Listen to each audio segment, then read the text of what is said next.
Hola, buenas tardes. Muchas gracias por participar hoy día en la quinta sesión de este segundo ciclo sobre privacidad y nueva normalidad que hemos organizado en el Centro de Estudio en Derecho Informático como una forma de participar en el debate público y generar debate público sobre distintos aspectos de la relación entre privacidad y la pandemia que nos tiene ocupados. Han pasado ya casi 6 meses, por lo menos en Santiago de Chile hemos tenido una cuarentena bastante larga, muchos seguimos trabajando desde nuestro hogar, buena parte de nuestra actividad personal, profesional, está restringida a nuestros domicilios y esto ha generado un montón de cuestiones que nos interesa mucho poder revisar y analizar y poder discutir.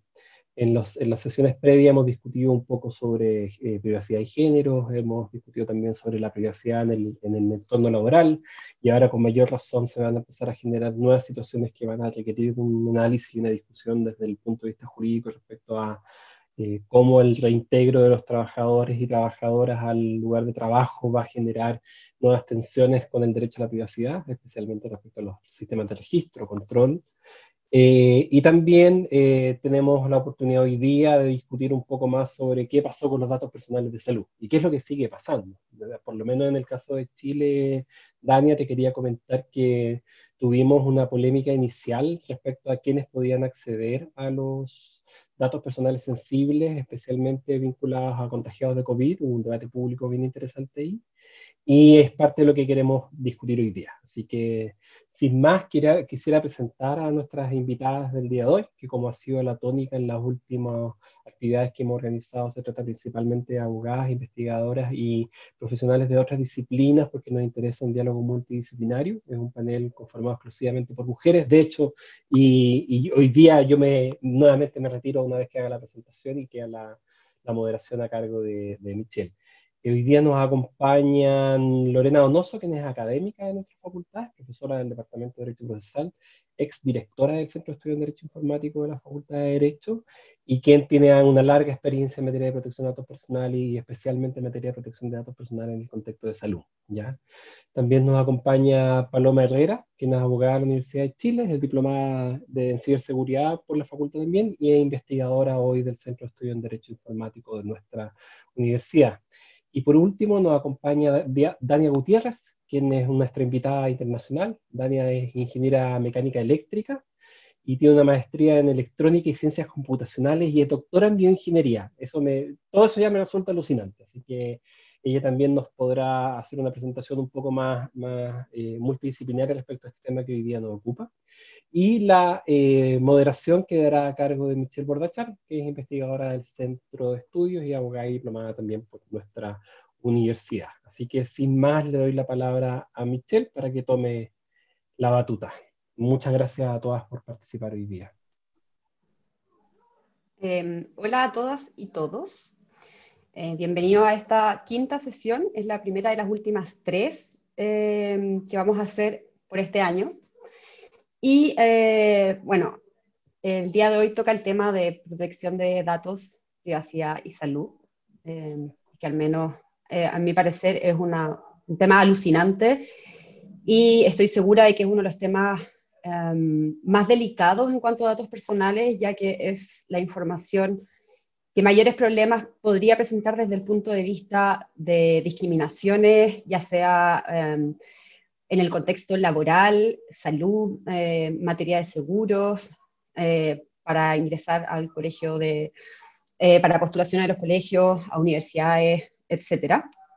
Y además, potencialmente discriminaciones que salen un poco de nuestra área de control. Nosotros no siempre podemos decidir lo que nuestro estado de salud y sobre todo recibir atención médica o determinados tratamientos que no todos pueden acceder, ¿cierto?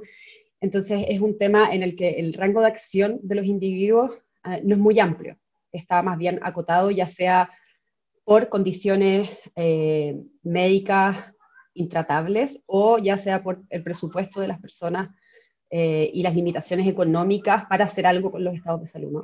Entonces, en esta sesión vamos a hacer una especie de recorrido desde lo más básico, que son las fichas clínicas, ese repertorio que contiene toda nuestra información, y cómo son manejados en Chile, cuáles son los requisitos de seguridad que tienen estas fichas.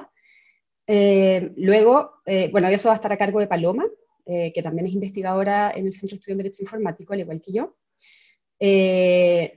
También está, luego Lorena Donoso nos va a hablar sobre las aplicaciones de tracking, de trazabilidad de personas en el contexto COVID, que es un tema que ha estado muy en boga y ha sido muy discutido en el último tiempo, por todo el tema de la pandemia y sobre las posibilidades que supuestamente estas tecnologías nos darían para poder combatir la pandemia, pero también hemos visto un llamado a usar estas aplicaciones, pero tampoco hemos visto un compromiso del otro lado de utilizar la información solo con esos fines y de aplicar medidas de seguridad que nos aseguren a los individuos, a los ciudadanos, de que esta información no será luego utilizada con fines distintos que combatir la pandemia, ¿no? Y por último, ya mirando un poco más al futuro y a la parte más especulativa, podríamos decirlo, como qué es lo que se viene en el futuro con la información de salud. Bueno, ahí va a estar Dania Gutiérrez hablando sobre todos los dilemas éticos que puede traernos el tema de las aplicaciones cerebro, de la interfaz cerebro-máquina, que son el estudio de cómo funciona el cerebro. Bueno, en Inglaterra existe el Brain Project. Hay también, hace no mucho, vino un doctor extranjero a hablar del tema de los derechos de los neuroderechos. Bueno, Diana nos va a dar una mirada más desde el punto de vista técnico, desde el área de su expertise, para que esto sea un panel multidisciplinario y no solamente abocado a lo que es el derecho. Así que, sin más, los dejo con Paloma, nuestra primera expositora. Dale, Paloma. Gracias. Muchas gracias, Michelle. Muchas gracias por la presentación. Yo voy a hablar de la protección de datos de salud y la ficha clínica con ocasión del brote del COVID-19. Debido a esta pandemia y estado de emergencia de salud pública a nivel mundial, se han generado ciertos debates relacionados con el tratamiento de datos de salud, ya sea para la trazabilidad y control de los contagios, así como generar datos para investigaciones científicas en este contexto. Es público y notorio que este virus es de rápida propagación, pero de difícil seguimiento desde el ámbito de la trazabilidad de los contagiados, ver la parte de los contactos estrechos con estas personas, por lo que los estados han debido elaborar y adoptar medidas fundamentadas en razón de salud pública, con el objetivo de aplanar esta curva de contagio. Sin embargo, algunas de estas medidas han sido desproporcionadas e ineficaces y solo han puesto en riesgo los datos de salud de las personas. Si bien no es mi tema, por ejemplo, tiene que ver con el tema de las aplicaciones o test de calor que también han implementado muchas veces, las cuales tienen una serie de desventajas y deficiencias para ejecutar un control sanitario eficaz en esta materia. Entonces acá los desafíos tienen que ver de los estados para llevar, cómo van a llevar la trazabilidad de los contagiados, de los contactos, y de esta forma frenar la propagación del referido brote. Tienen unos desafíos que tienen que ver con el deber de elaborar e implementar medidas transparentes, legítimas, proporcionales y con finalidades específicas, respetando los derechos fundamentales de las personas. En este contexto, quiero hacer una descripción general sobre el manejo y tratamiento de los datos de salud, en específico en lo relacionado con los diagnósticos que tienen que ver con el COVID.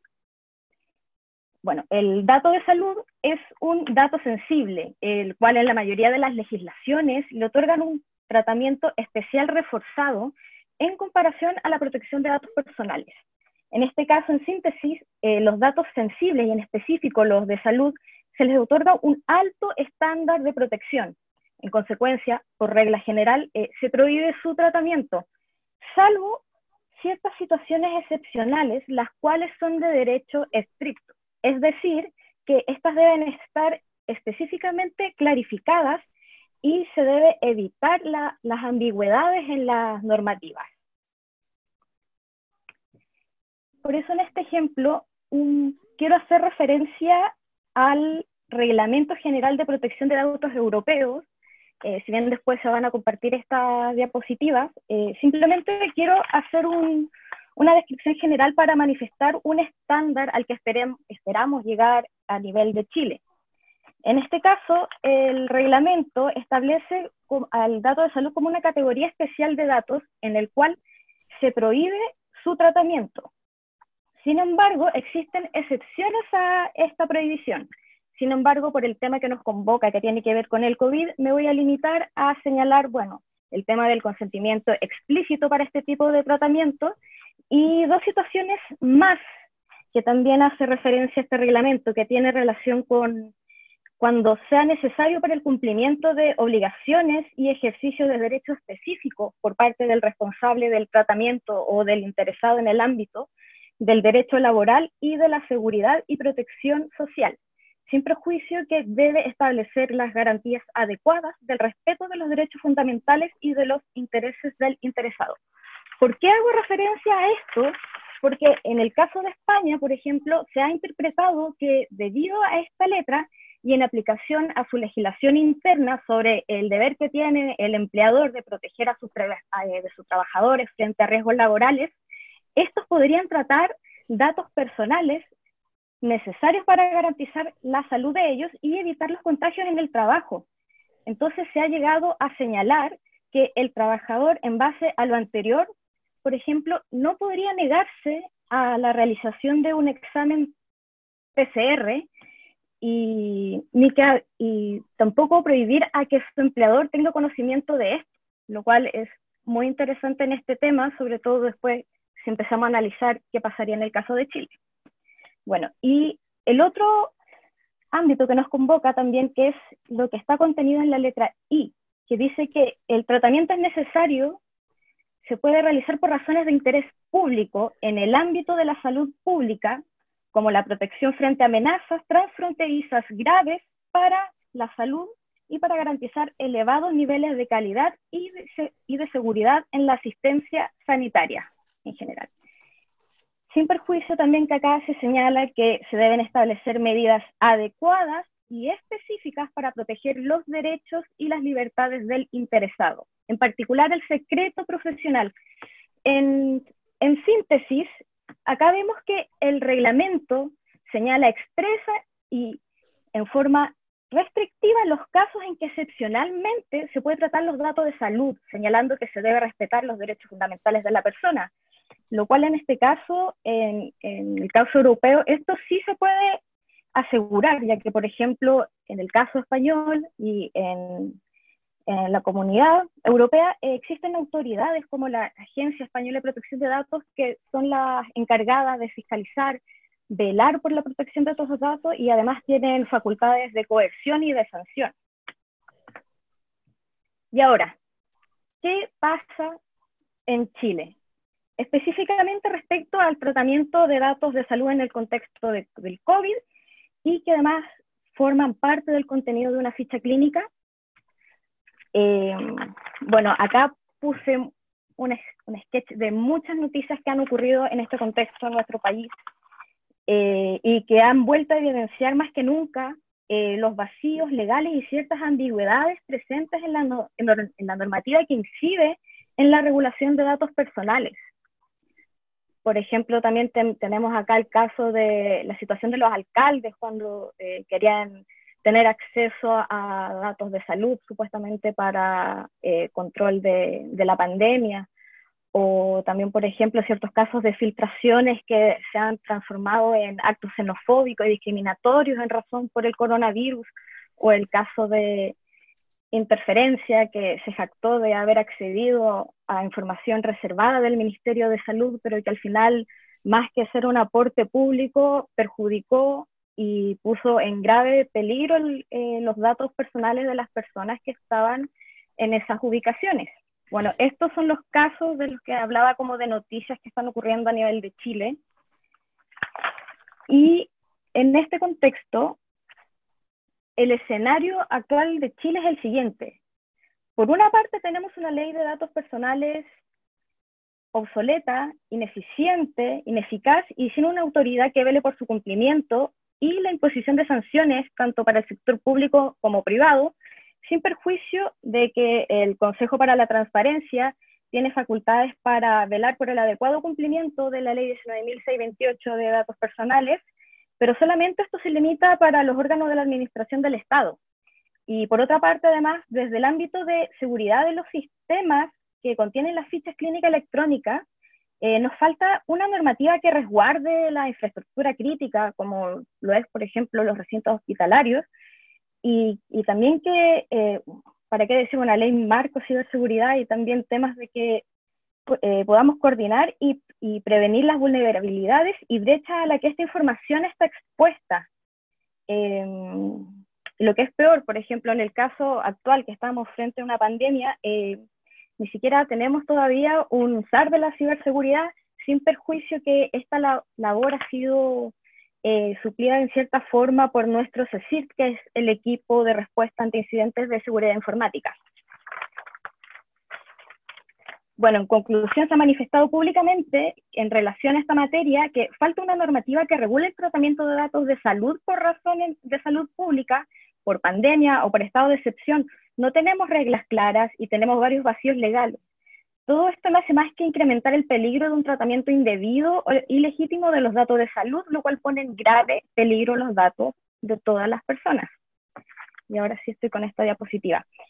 En este caso, desde el 2018, el derecho a la protección de datos personales pasó a tener rango constitucional. Y esto es muy importante porque tiene tres consecuencias. Por una parte, debe ser interpretado en armonía con otros derechos humanos que también están contenidos en la Carta Fundamental.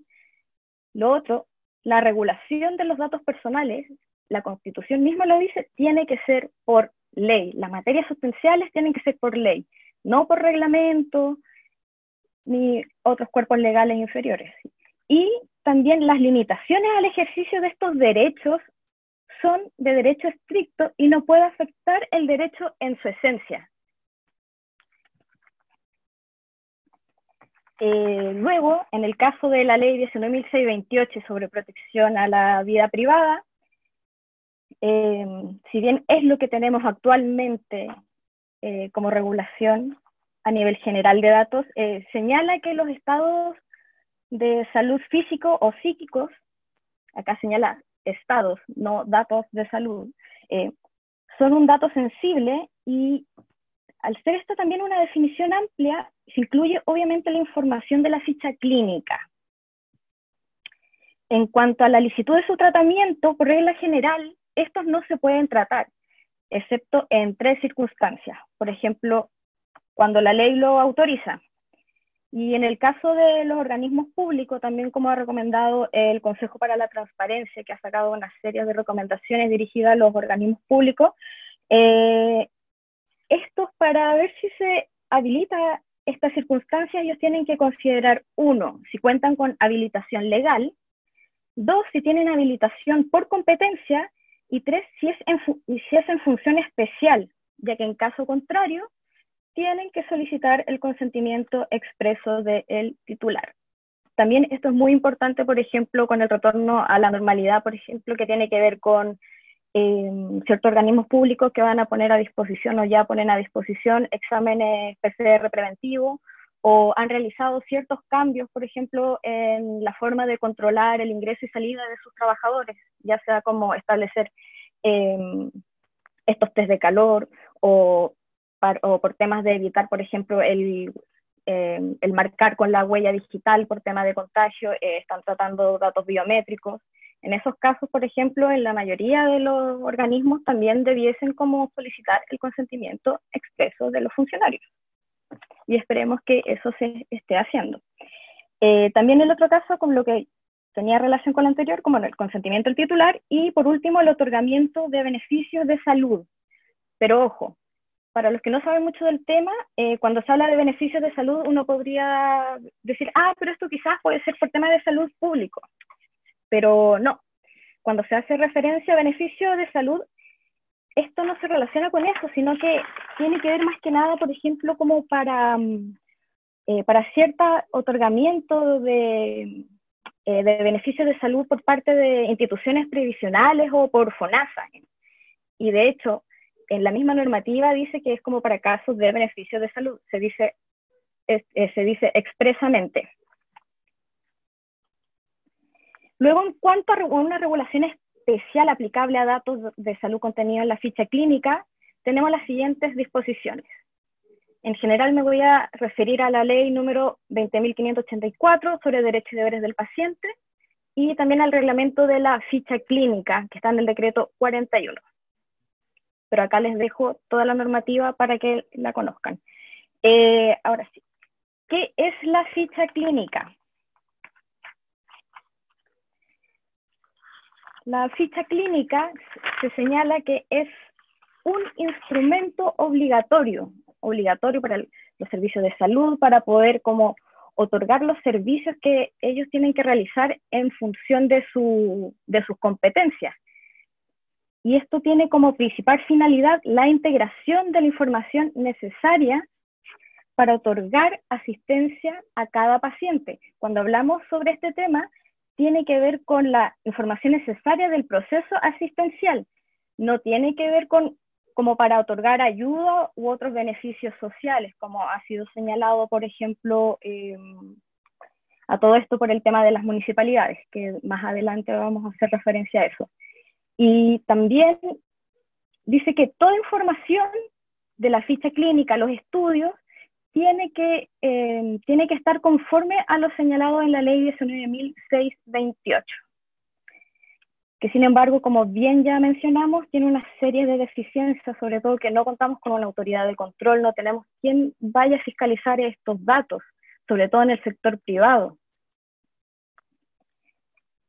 Ahora, el contenido mínimo de la ficha clínica está contenido en el decreto 41, que a grandes rasgos, para que vean como la gran información que se manejan en este tipo de documentos, tiene que ver con identificación actualizada del paciente. Ahí se incluye cédula de identidad, dirección, quién es su representante en caso de poder de estar impedido.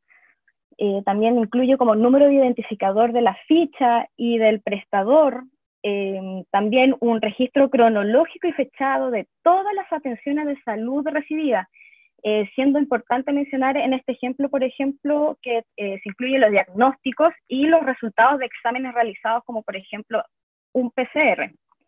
Y también tiene que contener como el consentimiento informado que da el paciente. Ahora, en cuanto al almacenamiento y protección de las fichas clínicas, cualquiera sea su soporte, debe almacenarse en un archivo o repositorio que garantice que los registros sean completos, se asegure el acceso oportuno, la conservación y confidencialidad de los datos, así como la autenticidad de su contenido y los cambios efectuados en esto. Así, por ejemplo, también divide cuáles son los requisitos mínimos que se tienen que cumplir en la parte de la ficha en soporte electrónico y ficha en soporte papel.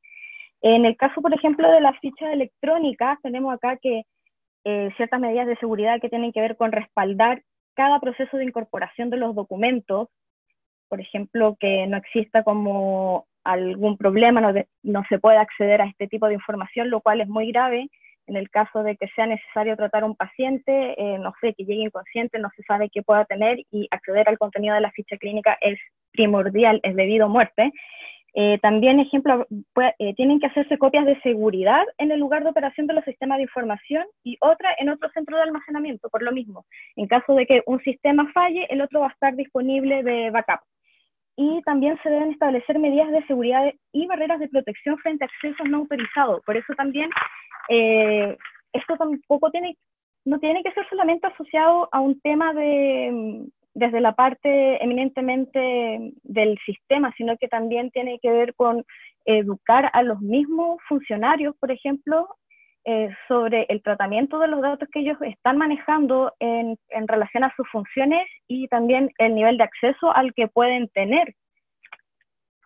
Y en general también está la sustitución de la información por la versión más reciente, porque es muy importante tener la versión actualizada, por lo que decíamos, para otorgar una atención plena y eficaz, y programas que permitan la restauración del servicio en el menor tiempo posible. Al respecto también me gustaría señalar que en un futuro me gustaría que también se pudiera establecer la interoperabilidad de las fichas clínicas, ya que se ha reconocido también que el titular de los datos es el propietario de su contenido. Sin embargo, a lo largo de los años se han detectado trabas, por ejemplo, en la entrega de esta información a sus mismos titulares y además ciertas demoras que también ahora con la tecnología y la interoperabilidad se podrían evitar. Bueno, y también está el tema de las fichas de soporte de papel. Y acá en específico quisiera hacer mención a la letra S, como registro de entrada y salida de las fichas con indicación del destinatario responsable y fechas de pedido y de devolución, lo cual al día de hoy, sobre todo en un contexto de COVID, parece un poco engorroso y que puede obstaculizar también una entrega de atención oportuna en relación a buscar la ficha, quién la tiene, y además también se puede perder la trazabilidad de dónde está. Ahora, el acceso al contenido de la ficha clínica. Por regla general, los terceros que no estén directamente relacionados con la atención de salud no tendrán acceso a la información contenida en la respectiva ficha clínica. Esto incluye al personal de salud y administrativo del mismo prestador no vinculado a la atención de personas. Entonces también esto acá nos está confirmando de que quienes tienen acceso al contenido de la ficha clínica, sobre todo es que están relacionados directamente con el paciente y con el otorgamiento de diagnóstico y de salud integral a esa persona. Sin embargo, también se establecen excepciones y se señala estrictamente quiénes pueden acceder. Aquí se señala que al titular de la ficha clínica, su representante legal, o en caso de fallecimiento del titular, también un tercero debidamente autorizado por el titular, exigiendo, por ejemplo, medidas de seguridad como un poder simple otorgado ante notario, los tribunales de justicia, pero solamente con la finalidad de que la información contenida en la ficha se relacione con las causas que estuvieran conociendo. También a los fiscales del Ministerio Público y a los abogados, pero previa autorización del juez competente, cuando la información se vincule directamente con las investigaciones o defensas, y al Instituto de Salud Pública en el ejercicio de sus funciones. Y además acá también se señala de que también se deberán resguardar los derechos de las personas y se deberán tomar las providencias necesarias para asegurar la reserva de identidad del titular de las fichas y que toda esta información sea utilizada exclusivamente para los fines para los cuales fueron requeridas, que también es de derecho estricto. Ahora, ¿quién más puede acceder a los datos de salud y que no esté indicado en el artículo 13 que vimos? Obviamente que en este caso es el Ministerio de Salud, a través de su ley orgánica constitucional, señala que puede tratar datos con fines estadísticos y mantener registro o bancos de datos respecto de las materias de su competencia, y acá, destacado en negrita, tratar datos personales o sensibles con el fin de proteger la salud de la población.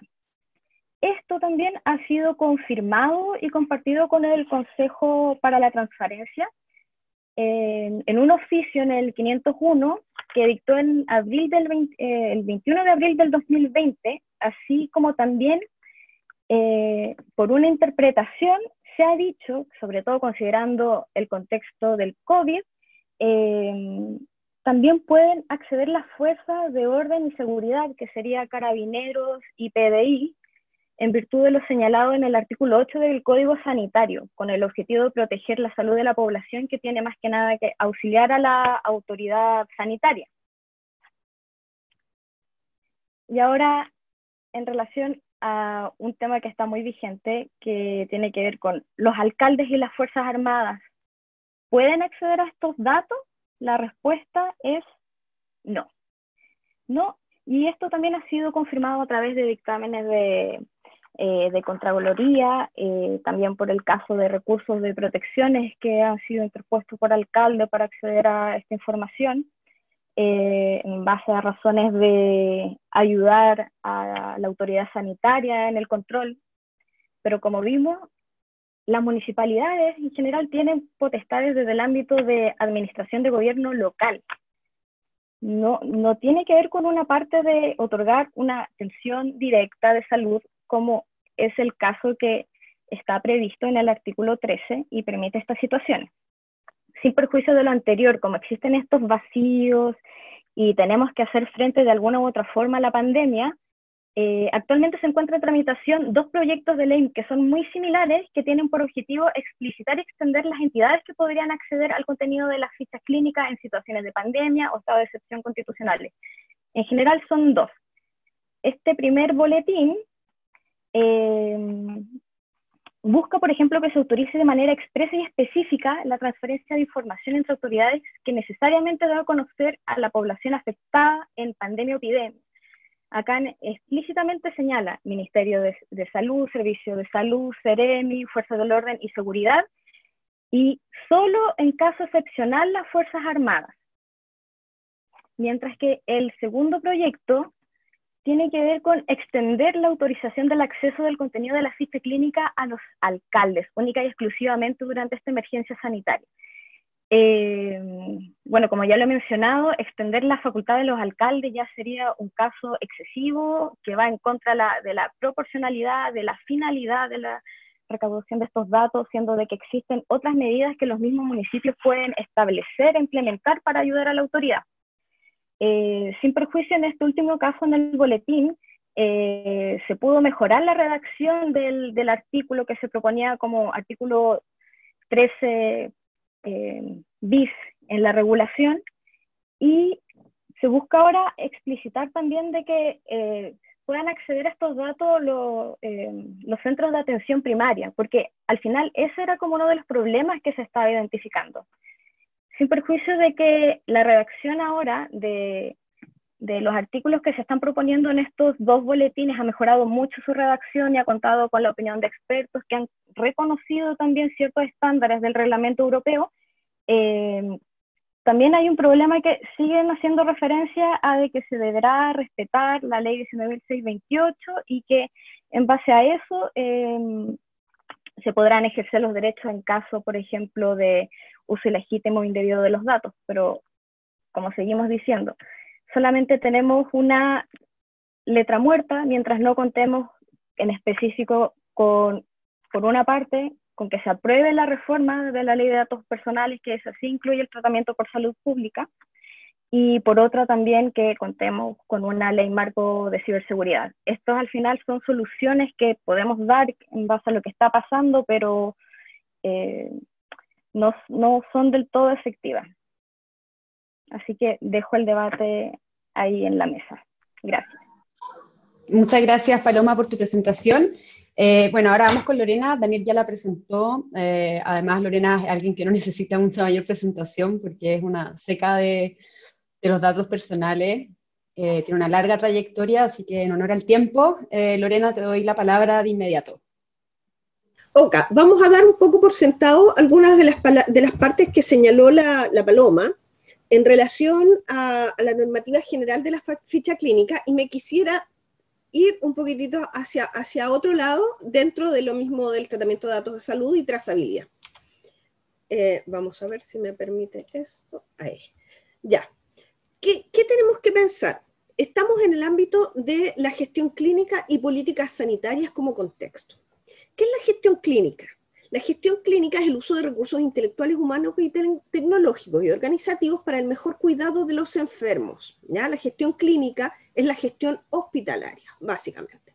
Hospitales, clínicas, centros de salud, de forma tal que sus recursos internos se organicen de la mejor manera para los efectos de poder garantizar la continuidad del cuidado de los pacientes. ¿Ya? Entonces, esto es un ámbito de la protección de datos personales o del tratamiento de datos personales que se ha efectuado durante la pandemia. ¿Qué permite la gestión clínica en materia de tratamiento de datos? Básicamente hay un par de sistemas informáticos que agrupan a todos los servicios de salud y todos los hospitales públicos y privados del país que permiten garantizar este cuidado de los enfermos. Eso se llama UGCC, que es en el fondo el Sistema Nacional de Gestión de Camas Críticas. ¿Qué permite esto? Permite saber en qué ciudad y en qué hospital hay una cama disponible, una cama crítica, de aquellas que necesitamos para los efectos de sanar a los pacientes o al menos intentarlo, ¿cierto? Recordemos que la medicina es una obligación de medios y no de resultados. para los efectos de derivar un enfermo COVID. Entonces, necesitamos la información de los enfermos COVID, dónde se encuentran localizados, cuál es su estado de salud, en el fondo si son sintomáticos o asintomáticos, y cuál es el grado de enfermedad que tienen, y dónde hay una cama disponible cercano a su domicilio para los efectos de poder satisfacer las necesidades del paciente, ¿ya?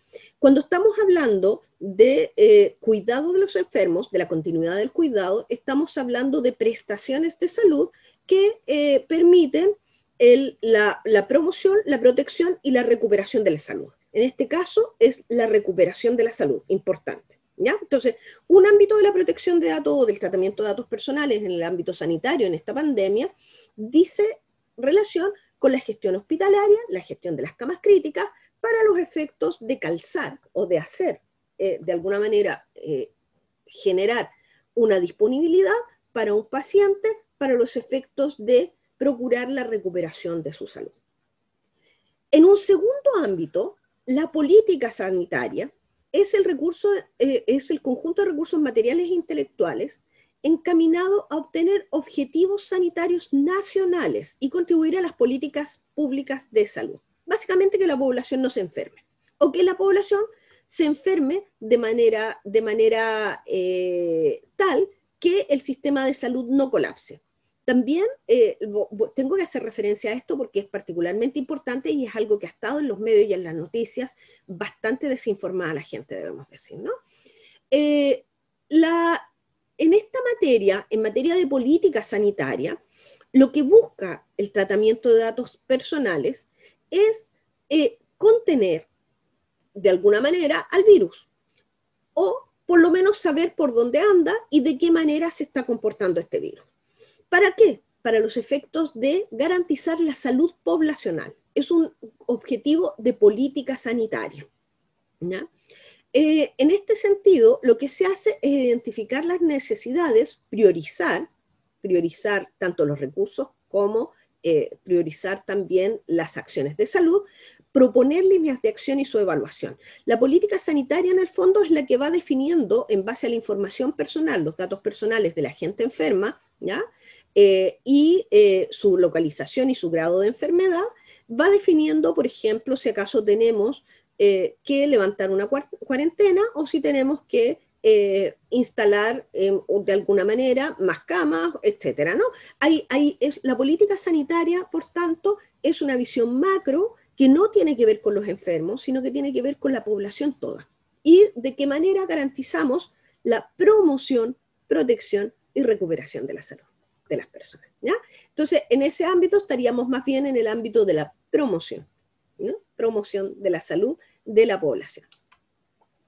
La normativa aplicable ya Paloma se refirió, sin embargo, creo importante destacar, adicionalmente a las normas que señaló ella, el artículo 318 del Código Penal, que sanciona a la persona que disemina gérmenes patógenos en la población, ¿ya? Esto es especialmente relevante porque si nosotros miramos solo la ley de derechos y deberes del paciente y buscamos ahí el argumento legal para los efectos de tratar los datos de los enfermos de COVID, no lo vamos a encontrar fácilmente.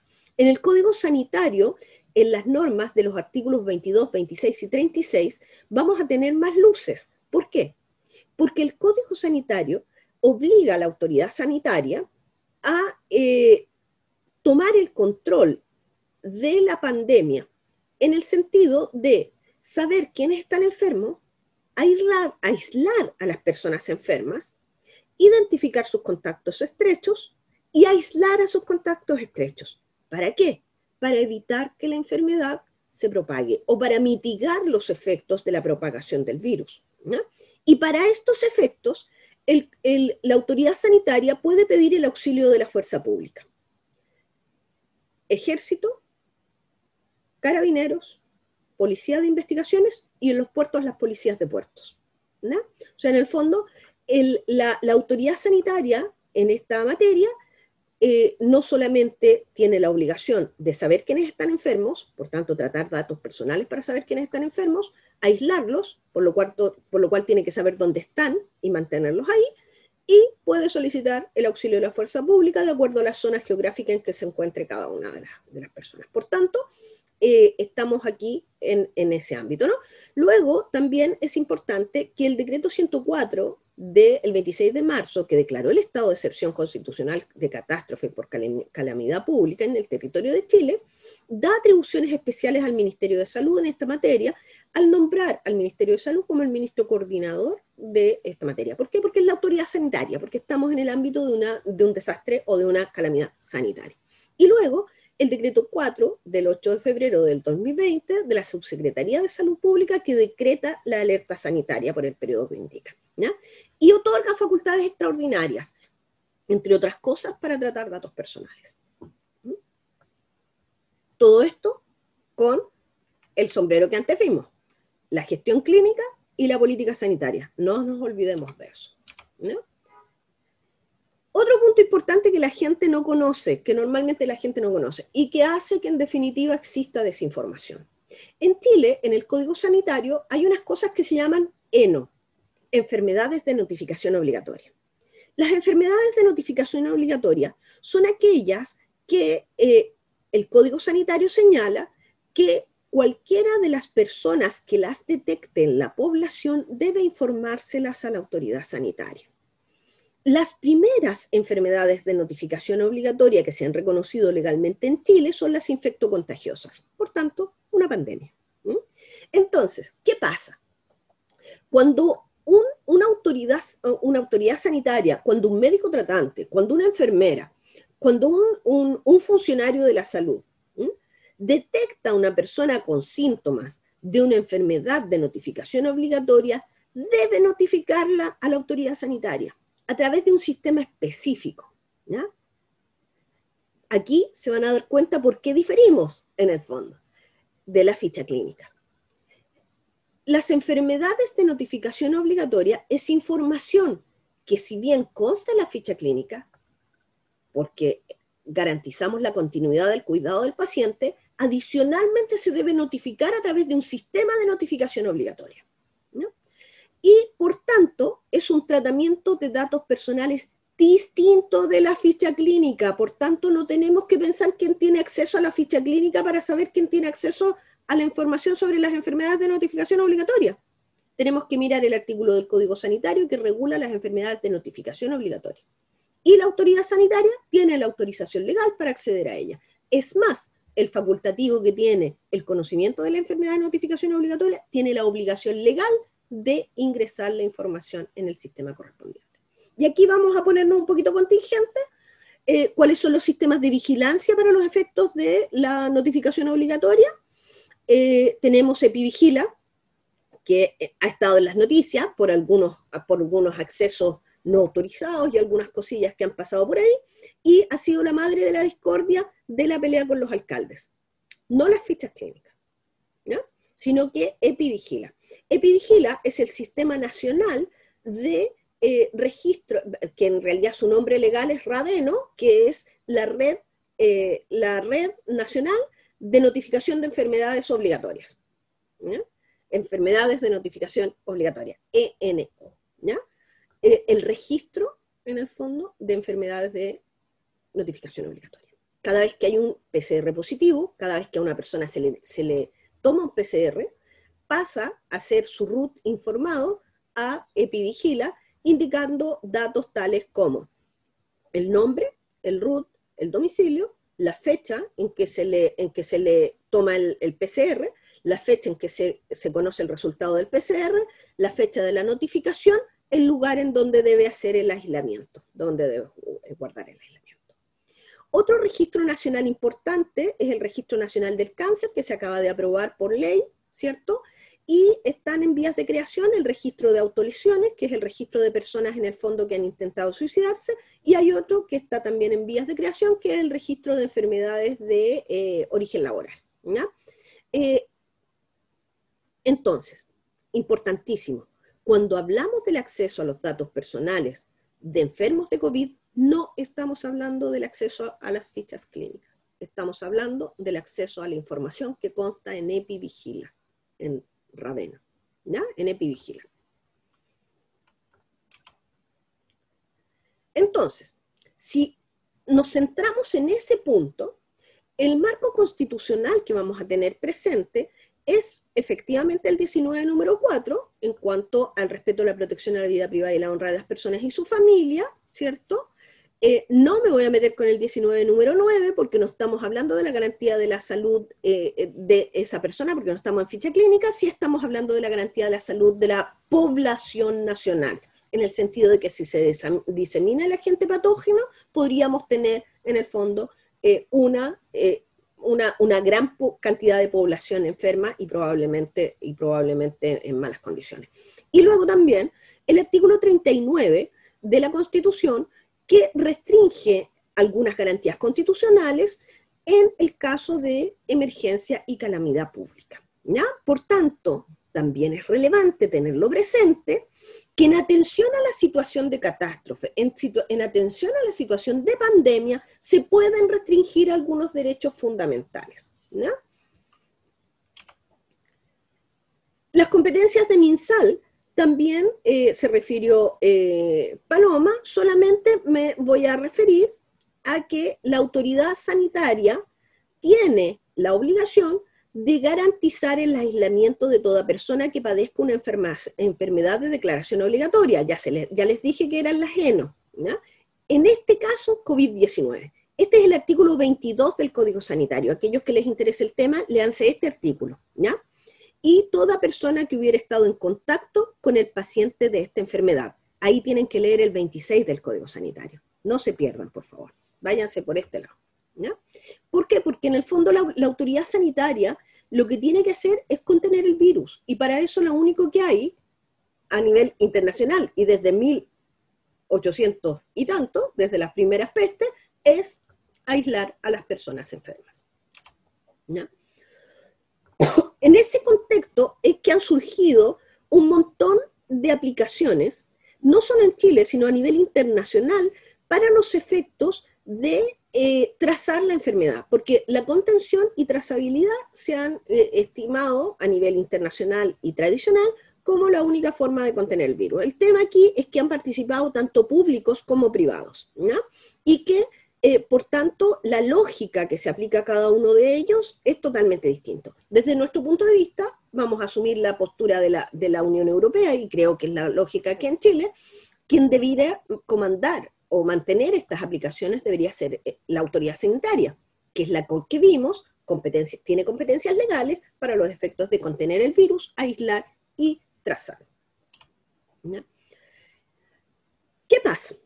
¿Qué hace la autoridad sanitaria? ¿Qué es lo que busca, en primer lugar? Y aquí sí tenemos un tema de la ficha, que podría ser la ficha. En primer lugar, identificar la población de riesgo, ¿ya? Entonces, la autoridad sanitaria, estamos hablando de ese nivel, no quiero hablar de la protección de los datos en manos de privados, sino que quiero hablar del Estado tratando de datos personales para los efectos de poder llegar a la nueva normalidad. El Estado, al momento de generar información o información de calidad en materia de la contención del virus y poder arribar a esta nueva normalidad, lo primero que hizo en su momento fue elaborar perfiles a partir de los factores de riesgo del COVID-19, atribuyéndole una serie de cualidades a partir de información dura de las personas que podía estar efectivamente en las fichas clínicas. La edad, el sexo, la preexistencia, la predisposición genética, etcétera, para los efectos de identificar la población de riesgo. En base a eso adoptó algunas decisiones de política pública que podemos considerar erradas o no, pero en definitiva lo que hizo fue utilizar herramientas de inteligencia de negocio para los efectos de ver quién era la población más riesgosa y disponer que esa población, por ejemplo, tenía que estar en cuarentena, ¿ya? Luego de eso también, a partir de información geográfica, se identifica cuál es la zona en donde existe más riesgo de contagio, donde el N o el factor de conexión es superior a 1, y se van disponiendo distintas medidas de cuarentena, etcétera, ¿ya? Entonces, hay un tratamiento de datos personales que traza y que tiene por finalidad definir políticas sanitarias e ir haciendo avanzar la pandemia para los efectos de lograr el menor daño posible a la población. Y está dentro de las facultades de la autoridad sanitaria. Aparte de eso, dentro del mundo privado hemos visto algunas aplicaciones o algunos sistemas de recogida de datos en red a partir de servicios convergentes para los efectos de saber cuánto la gente habla de COVID y saber, por ejemplo, en redes sociales quiénes podrían estar enfermos a base de esta información. Estas aplicaciones me suenan a mí bastante más reñidas con la legalidad. Sin perjuicio de lo cual, cuando se trata de información pública que la gente comunica voluntariamente en redes abiertas sin restringir la privacidad, me parece que hay una exposición imprudente al daño de parte de las personas. Sin perjuicio de lo anterior, el Estado también podría hacer este tipo de tratamiento para los efectos de saber, en el fondo, tener algún pulso respecto de qué es lo que está hablando la población en relación al virus y de qué manera podría, en el fondo, estar caminando el virus por la población, ¿no? Esto se está haciendo, esto se podría hacer o se está haciendo en concordancia con el Ministerio de Ciencia, ¿ya?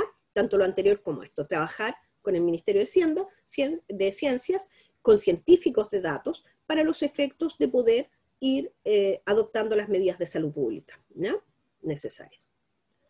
Esto es materia, estamos hablando siempre de legislación sanitaria, no estamos en el ámbito todavía de la ley 19.628, ¿ya? Ahora, ¿qué pasa? Cuando estamos hablando de trazar, de contactar, trazar y aislar, el Estado efectivamente en sus leyes señala que la ley, las aplicaciones que se realicen y los desarrollos que se realicen deberán cumplir con la ley 20.584, la que ya se refirió a Paloma, así que no voy a ahondar mucho en ello, y a la ley 19.628, que tampoco me voy a referir a su anacronismo, que creo que es evidente, y en esta mesa todavía todos estamos conscientes en esto, ¿ya? Lo que sí, en el fondo, es que las aplicaciones de COVID, las de trazabilidad, tienen, por tanto, que cumplir con los requisitos y con los principios de tratamiento de datos en materia, al menos, de finalidad, calidad y seguridad, ¿ya? De aquí van emanando sus políticas, ¿cierto? Las finalidades típicas que se prevén en esta materia son la investigación científica, o sea, de ver de qué manera, qué tratamiento, qué evidencia en la referencia y contrarreferencia nos permite tener un mejor tratamiento para el COVID. En segundo lugar, la trazabilidad, que ya lo hemos hablado, saber dónde anda el virus, quiénes podrían estar enfermos, ¿cierto? Y finalidades de política sanitaria, que espero haber sido más o menos clara en explicarles cuáles son las finalidades en este ámbito, ¿no? En materia de calidad, creo yo que debieran realizarse en general evaluaciones de impacto, porque estamos haciendo tratamiento masivo de datos personales y por tanto deberíamos ver cómo impacta esto los derechos fundamentales de las personas, ¿ya?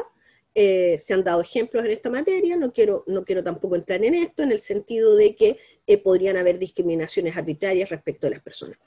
Aquí, en ese ámbito, sí me gustaría explicar un pequeño debate en razón de este tema, ¿no? Cuando los alcaldes pedían acceso a Epivigila, la base de datos de la que les he hablado, donde están los positivos de COVID, donde se indica cuando entran y salen de cuarentena, para los efectos de ayudar a esa persona, decían los alcaldes. Sin embargo, lamentablemente la ley de municipalidades, o no sé si afortunadamente, no les dio competencia a los alcaldes. Sin embargo, en el ámbito local, las corporaciones de salud municipal tienen en su estatuto orgánico, tienen un encargado de epidemiología. Y ese encargado de epidemiología de la corporación de salud local sí tiene competencias legales. Entonces, cuando el alcalde pedía el dato para sí, y se perdió un montón de tiempo en esa discusión, finalmente, desde el ministerio les tuvimos que informar a ellos que ellos no, pero sí el encargado de vigilancia epidemiológica del Centro de Salud, el CESFAM, en el fondo el Centro de Salud Familiar, o la Corporación de Salud Municipal. Él sí tiene acceso a la información. Y por esa vía, en definitiva, ellos tienen, no los alcaldes, sino que el centro de salud de la comuna tienen acceso a la información porque ellos sí tienen competencias para los efectos de garantizar la continuidad del cuidado de los pacientes y para los efectos de garantizar el bienestar de las personas al final del día, ¿no? Entonces el análisis de competencia no está solamente en la ley 19.628 ni en la ley 20.584, sino que cada órgano que participa de la trazabilidad en su ley orgánica se debe determinar si acaso tiene competencias legales o no, ¿no? Hay, por ejemplo, les voy a dar otro ejemplo, los LEAM, los viejitos que viven en los centros estos donde las residencias de ancianos, ellos tienen dentro de sus competencias, en ese caso es el Instituto Nacional del Adulto Mayor, tiene competencias para los efectos de garantizar el bienestar de los viejitos. Ustedes me van a decir que teniendo la facultad, la competencia legal de garantizar la salud y el bienestar de los viejitos, no van a tener acceso a la información de que un viejito que está llegando a esta residencia está en epivigila. No parece razonable, porque ellos tienen dentro de las competencias legales el garantizar la salud de estas personas. Lo mismo pasa con los niños que viven en las residencias del Sename, ¿ya? Pero lo que sí es que es inexcusable no establecer sistemas de seguridad de procesos y de seguridad de los sistemas, ¿ya? Y ahí, bueno, claramente la ciberseguridad y la seguridad de la información tienen mucho que decir, ¿ya? ¿Para qué? Para los efectos de que desde la normativa sanitaria lleguemos a la Ley de Protección de Datos Personales. La Ley de Protección de Datos es una ley general que establece una garantía paraguas que debe especificarse en cada materia de acuerdo a la ley específica o la normativa específica, en este caso sanitario. Entonces, la verdad es que comprendiendo el objeto de estudio, nosotros podemos leer de mejor manera la ley de protección de datos. No podemos pretender que sea al revés, que desde la ley de protección de datos lleguemos a la normativa sanitaria, ¿ya? Y en ese sentido, tenemos que ajustar, un momento,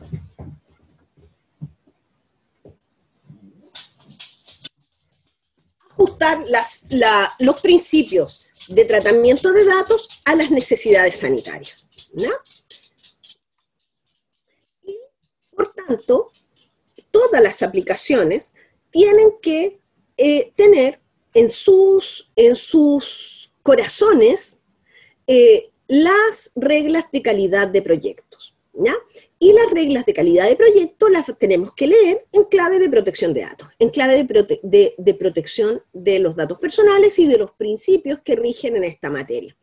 Básicamente, por ejemplo, uno de los temas que también ha estado muy en discusión es el tema de si acaso los muertos probables, por ejemplo, o las personas probablemente enfermas deberían informarse como tales o no. Eso es... hay un matiz, porque en el fondo, desde el principio de calidad de los datos, rige el de la veracidad de los datos, y por tanto solamente se pueden tratar datos comprobables. Entonces ahí estamos viviendo en un tiempo en el fondo que tenemos que ir modelando todo esto, ¿no? Y dentro del principio de calidad también es súper relevante que se comuniquen los datos a las autoridades competentes dentro del ámbito de sus competencias, ¿ya? Ahí hay un tema respecto de si acaso los fiscales, también los fiscales quieren, o sea, al final aquí hay un tema de apetito por el dato. Los fiscales, la Fiscalía Nacional también ha pedido acceso a Epivigila. Sin embargo, no parece razonable que ellos tengan acceso al sistema de notificación obligatoria, que es de responsabilidad de la autoridad sanitaria, sin perjuicio de lo cual la autoridad sanitaria debe proveerles las pruebas eficaces para los efectos de acreditar los ilícitos del artículo 318, que es la de diseminación de gérmenes patógenos, ¿ya? La seguridad también es un tema muy relevante a tomar en cuenta en el desarrollo de las aplicaciones de trazabilidad. En el caso de la proporcionalidad, fíjense ustedes que aquí hay un tema relevante, porque si nosotros analizamos las competencias del 22, 26 del Código Sanitario, el 318 del Código Penal y el artículo 1 que ya les señaló Paloma, el artículo 4, número 1 del Código Sanitario, podríamos llegar a la conclusión de que, bueno, y que Epivigila tiene un fundamento legal, una fuente legal, es que esta información sobre trazabilidad para saber dónde están los pacientes enfermos, si acaso se han movido del domicilio donde debían estar, por ejemplo, no necesita el consentimiento si lo realiza la autoridad sanitaria. Es distinto a las aplicaciones voluntarias que generan privados para los efectos de que comunidades de intereses hagan trazabilidad de las personas con que se encontraron en el último tiempo para poder saber si acaso podrían estar contaminados o no. Son, en el fondo, ámbitos distintos, ¿ya? Entonces es un tema a debatir. La temporalidad del dato personal también es un tema a debatir, porque como estamos hablando en el ámbito de las competencias sanitarias, la autoridad sanitaria no es que pase la persona se enferme y se sane y borre el dato, porque además las fichas clínicas no se pueden borrar en ese ámbito, y en Epivigila tampoco se pueden borrar, porque en el fondo lo que se hace es mantener la información para los efectos de poder tener en el tiempo la visión de la salud poblacional, ¿no? Entonces, lo que sí podrían aplicarse son procedimientos de anonimización y pseudonimización de datos, ¿no? Ahora, también en materia de confidencialidad hay temas muy relevantes, y aquí hay ilícitos funcionarios asociados a la revelación indebida de la información que consta tanto en Epivigila como en la ficha clínica, ¿ya? De hecho, hay un ilícito funcionario que es la revelación de secretos y la revelación de información pública confidencial, que están vigentes. Entonces, a mí lo que me preocupa es que generemos una sobreregulación cuando tenemos una regulación básica y bastante robusta en esta materia, ¿no?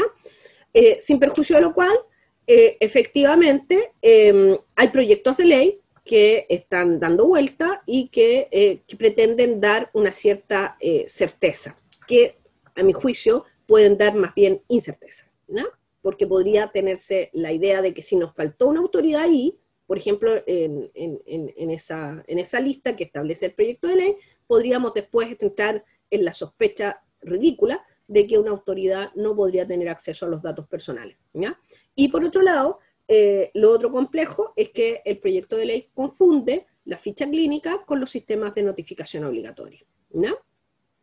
Entonces, ¿qué más se deberían hacer en estas aplicaciones?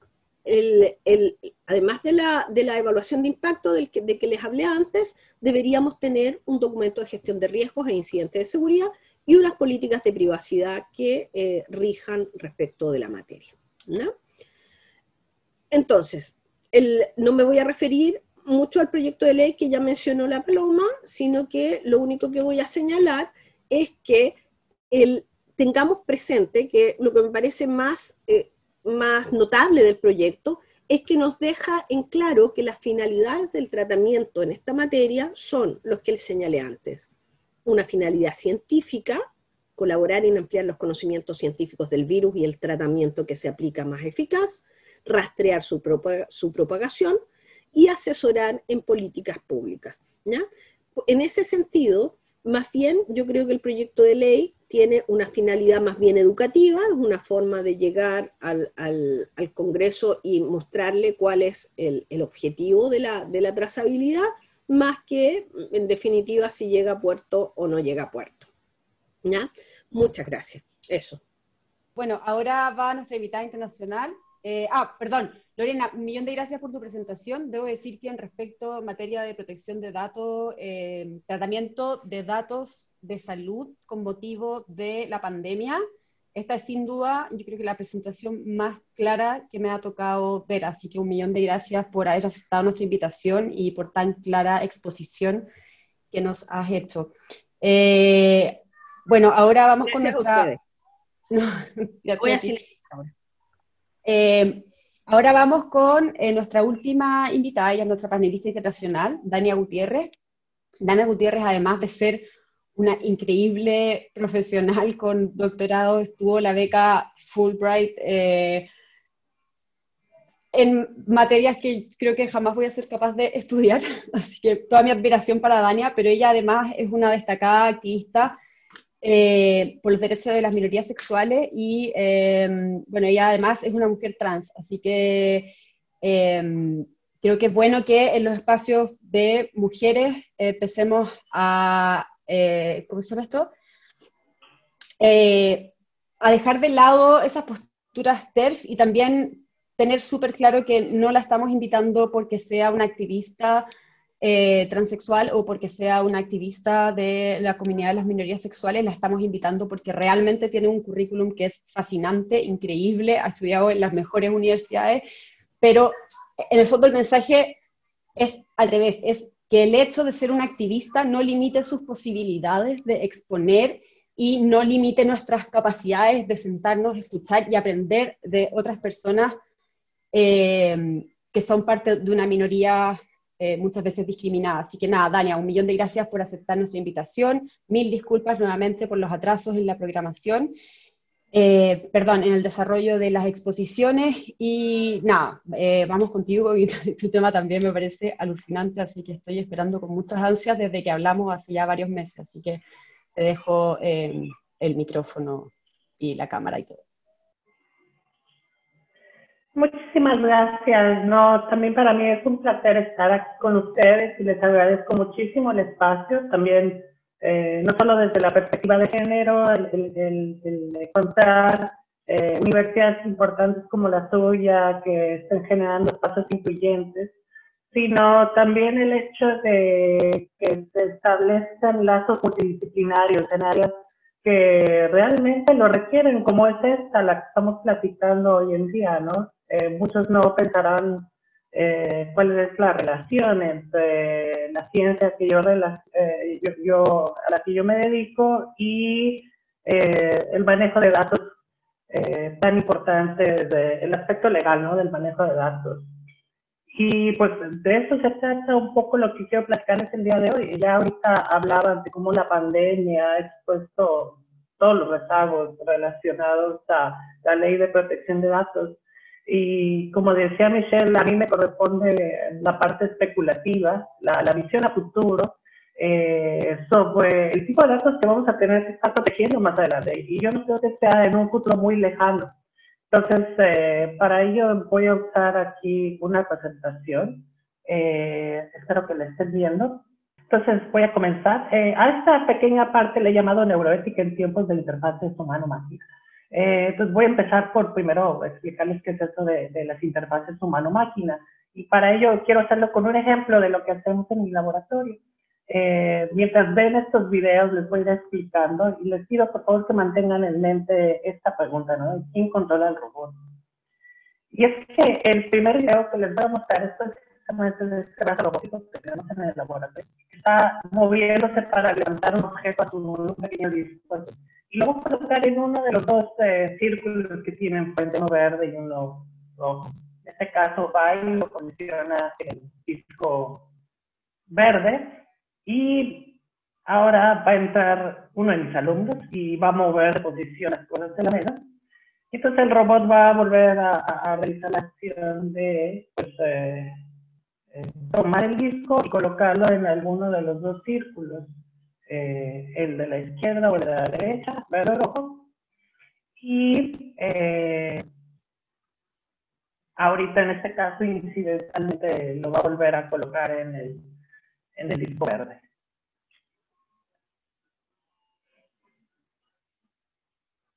Muy bien. Mientras tanto, en la sala de al lado tenemos esto, que es una alumna a la cual se le presenta en el monitor una flecha que estaba indicando a la izquierda. Y eso le solicita a la persona que se imagine que se está moviendo la mano izquierda.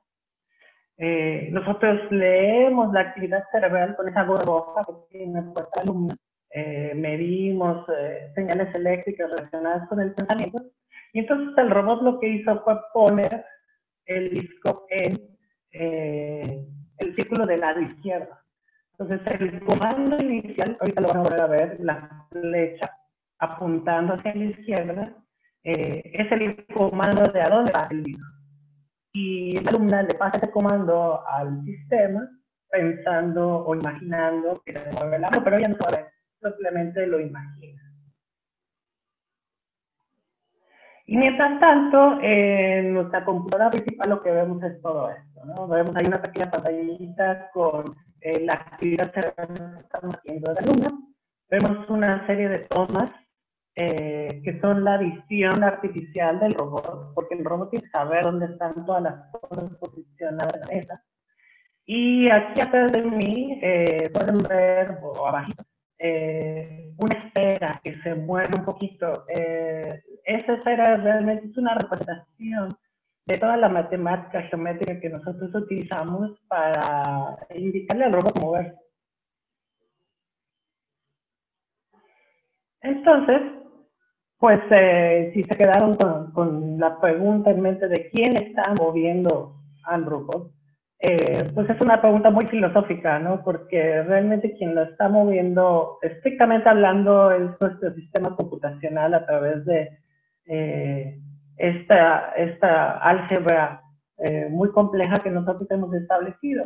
Sin embargo, esto es un símil de lo que nosotros hacemos típicamente, ¿no? De cuando queremos mover un brazo, una mano y agarrar algo, nosotros no pensamos cada instante cómo vamos a mover el brazo para llegar hasta el punto donde está el objeto que queremos agarrar. Simplemente lo hacemos, lo ejecutamos. Y eso es porque en nuestro cerebelo ya está contenida toda la maquinaria o toda la programación requerida para decirle a nuestro cuerpo cómo moverse.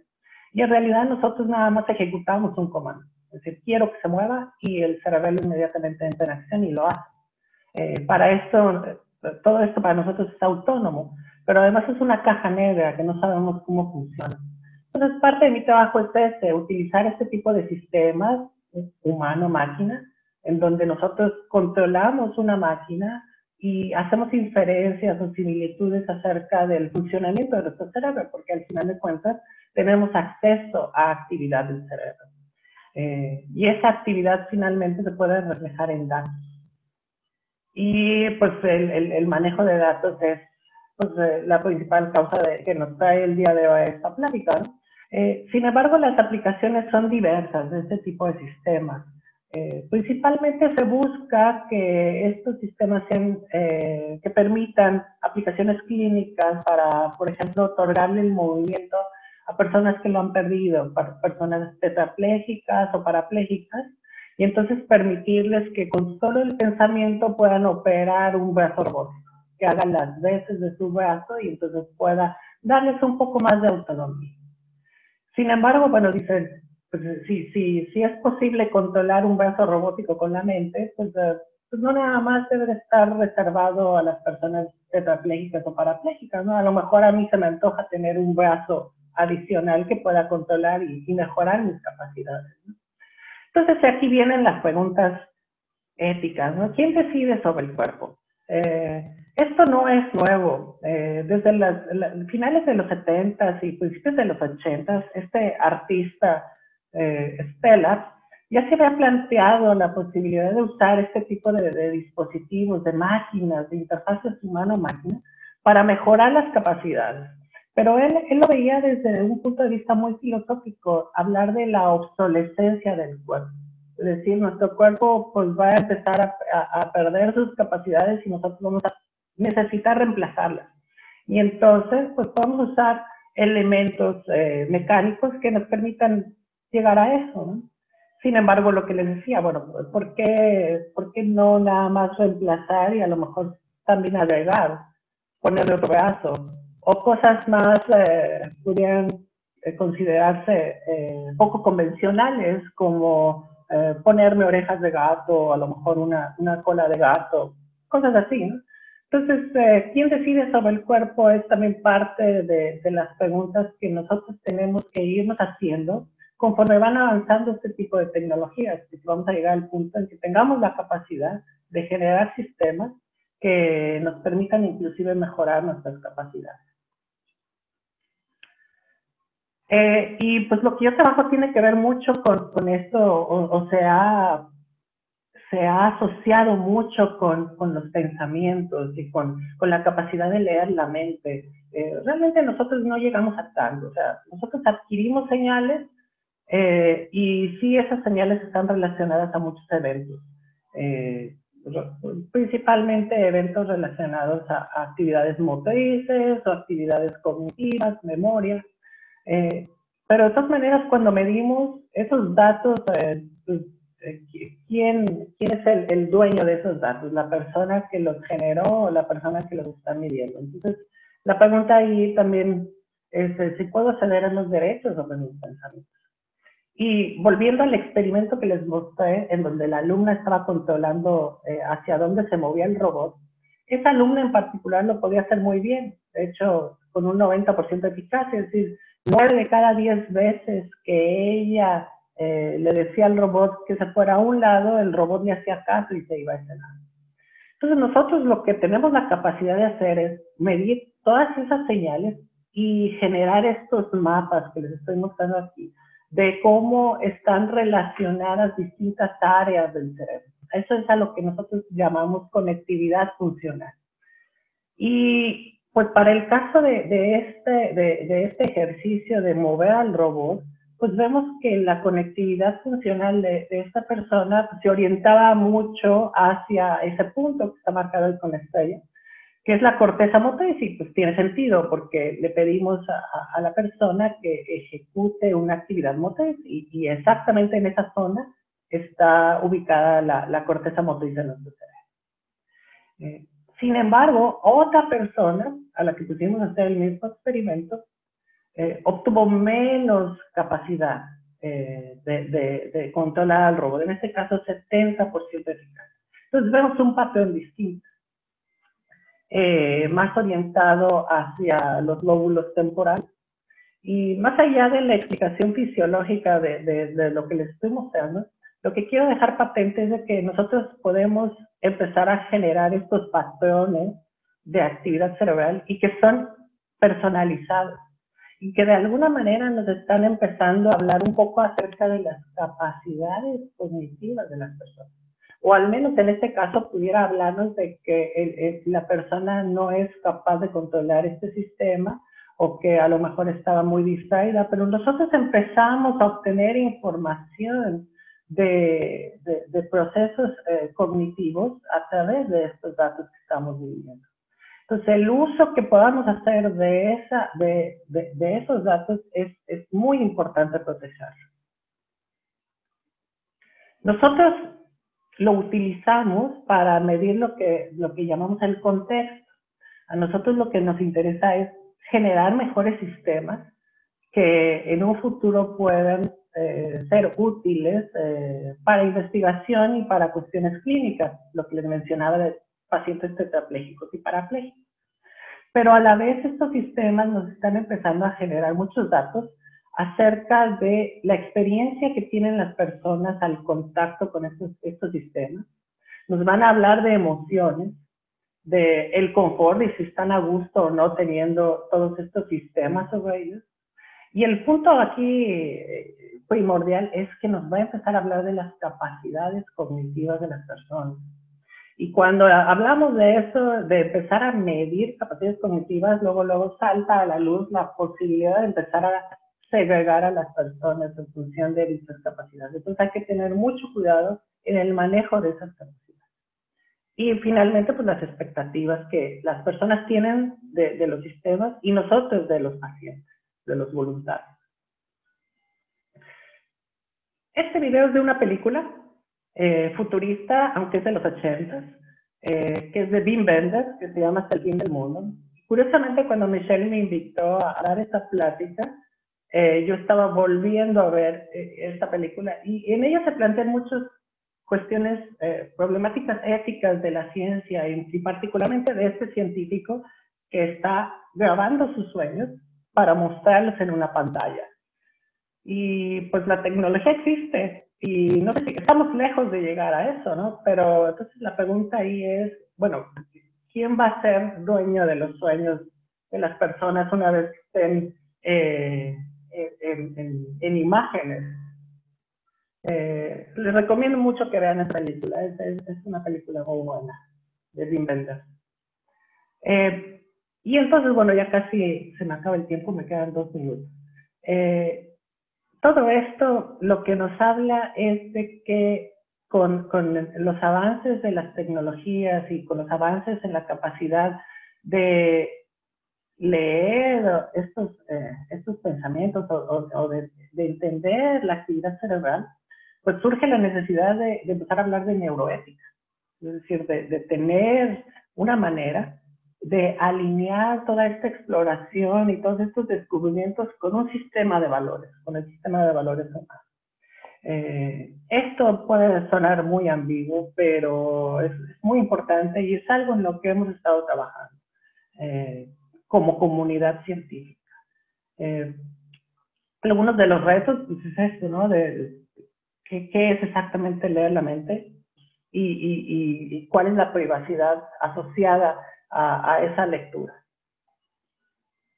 Control de la mente, porque no nada más se trata, al menos en mi caso, no nada más es leer o medir la actividad cerebral. Nosotros también podemos estimular al cerebro eléctricamente o magnéticamente. Entonces esto nos lleva a la posibilidad de suprimir o estimular impulsos deseados o incluso no deseados. Entonces hay toda una problemática ética que va asociada a esta posibilidad de control. Y lo que les comentaba, lo del mejoramiento electivo y la estratificación social.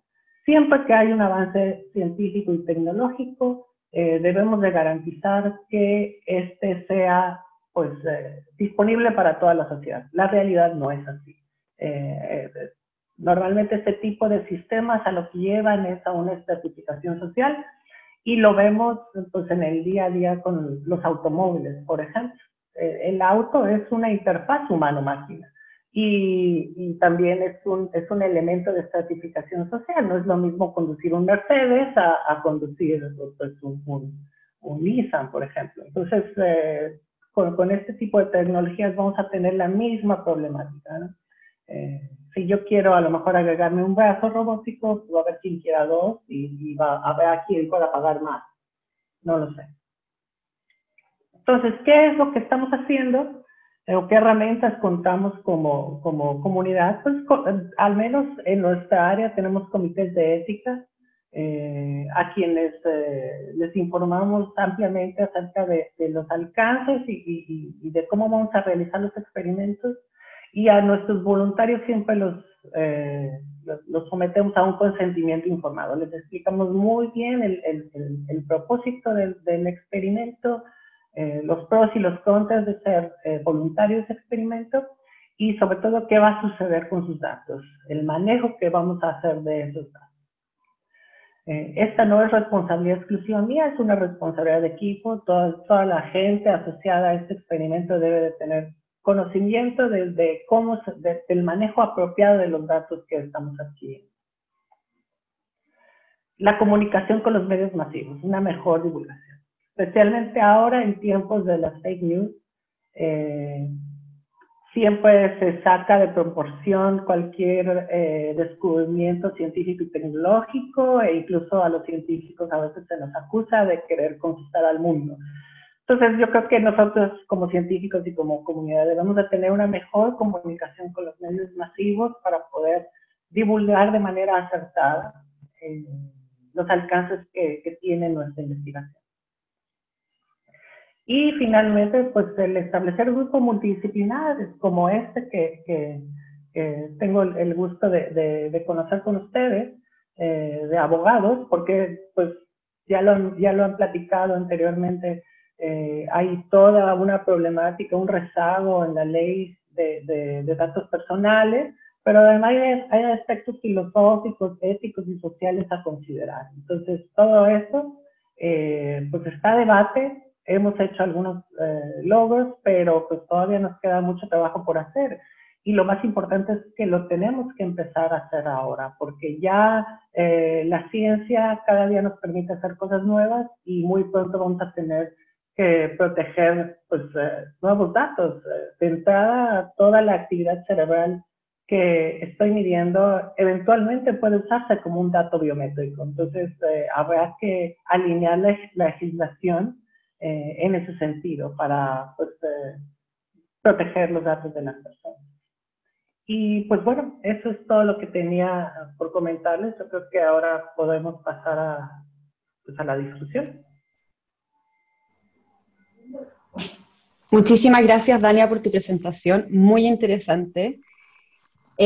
Uniendo un poco esta presentación también con la de Lorena y la de Paloma, Paloma nos hablaba de la importancia de las medidas de seguridad. Bueno, las otras invitadas, si quieren, pueden prender su cámara para que así estemos, o soy yo que no las veo. A ver, ¿el problema es mío? En el caso de Corona App, que fue nuestra aplicación de trazabilidad para celulares que hizo el gobierno de Chile, a mí lo que me llamó la atención fue que al menos leyendo la política de privacidad daba la sensación de que la base de legalidad de dicha presentación no estaba tanto en la ley, en el código sanitario, sino más bien en el consentimiento, porque al menos nuestra ley vigente en materia de protección de datos personales, que si bien de acuerdo a la presentación de Lorena no debiésemos partir de ahí, sino que debiésemos partir de código sanitario y luego ir a la legislación de datos personales. En la política de privacidad y los términos y condiciones de la aplicación, sí se hacía referencia a esta ley. Y esta ley dice que hay dos bases de legitimidad, es decir, dos bases legales en base a las cuales podemos tratar datos, que es o la ley, en este caso sería el código sanitario, o el consentimiento, que en este caso es la Corona App. A mí lo que me dio la sensación al menos fue que esa era la base de legalidad, de partida porque se pedía el consentimiento y estaba el típico botón de acepto los términos y condiciones, incluida la política de privacidad. Y ahí lo que llamaba la atención es que se autorizaba hacer un tratamiento que iba más allá de lo estrictamente autorizado por la normativa del Código Sanitario y de las leyes orgánicas constitucionales que menciona Lorena. Y, por ejemplo, se autorizaba a entregarles datos de salud a privados, supongo que han sido instituciones como universidades para estudios, no pongo en duda que haya sido la mejor de las intenciones, pero de todas formas uno podría preguntarse qué críticas se podría hacer en particular a esas políticas de privacidad, quizás qué hubiera ayudado a que las personas hubieran confiado más en la aplicación, porque ahí uno pierde un poco la trazabilidad del dato en el sentido no de poder trazar a las personas que están con COVID, sino de trazar el dato de a qué instituciones están teniendo acceso. Y luego tenemos lo que nos planteaba Dania, el problema de qué expectativas tenemos de las personas, si quizás vamos a empezar a medir sus capacidades. Por ejemplo, no sé, ya se ha visto que algunas personas con COVID están quedando con sus capacidades respiratorias disminuidas, yo conozco personas que quedaron sin voz, entonces, bueno, eventualmente esa información podría ser tomada y utilizada de una manera perjudicial para las personas. Entonces, me gustaría si pudiéramos discutir un poco, Paloma, Dania, Lorena, quizás empezando por Lorena, sobre cuál es su impresión respecto de la aplicación, si es que su interpretación personal, su apreciación personal respecto de ella, no sé, Paloma quizás con el tema de las medidas de seguridad o lo que quieran, como hablar un poco también de los riesgos y de lo que se puede hacer con esta información, y también lo que decía Dania, porque al final hay alguien que también está tomando la decisión de qué es una capacidad cognitiva adecuada o de qué es una capacidad respiratoria adecuada, y pone un límite. Hay alguien que de todas formas tiene que poner el parámetro o la vara. Entonces, no sé, podríamos discutir un poco ese punto. Bueno, para contextualizar, Corona App es una iniciativa del Ministerio y Secretaría General de la Presidencia y no del Ministerio de Salud. Como primera cosa, de la División de Gobierno Digital de MinSecPres.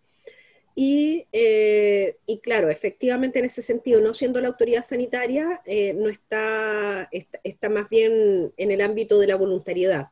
Aquellas personas que voluntariamente quisieran hacerse parte de la aplicación podían hacer seguimiento, ¿no? Salieron otras aplicaciones también. La Universidad de Chile, de hecho, un grupo de investigadores también sacaron una aplicación de carácter voluntario, y otros grupos de investigación más, la Adolfo Ibáñez creo también sacaron otra, ¿no? En ese sentido, yo creo que Corona, no es una política pública afortunada. De partida porque la casa desde la cual nace, que es la Secretaría General de la Presidencia, no está dentro del paraguas de las competencias legales a las que hablamos recién, sino que estamos hablando en el ámbito de la modernización del Estado, quizás como ministerio coordinador, pero no está ni dentro del decreto de alerta sanitaria, ni dentro del el decreto de estado de emergencia.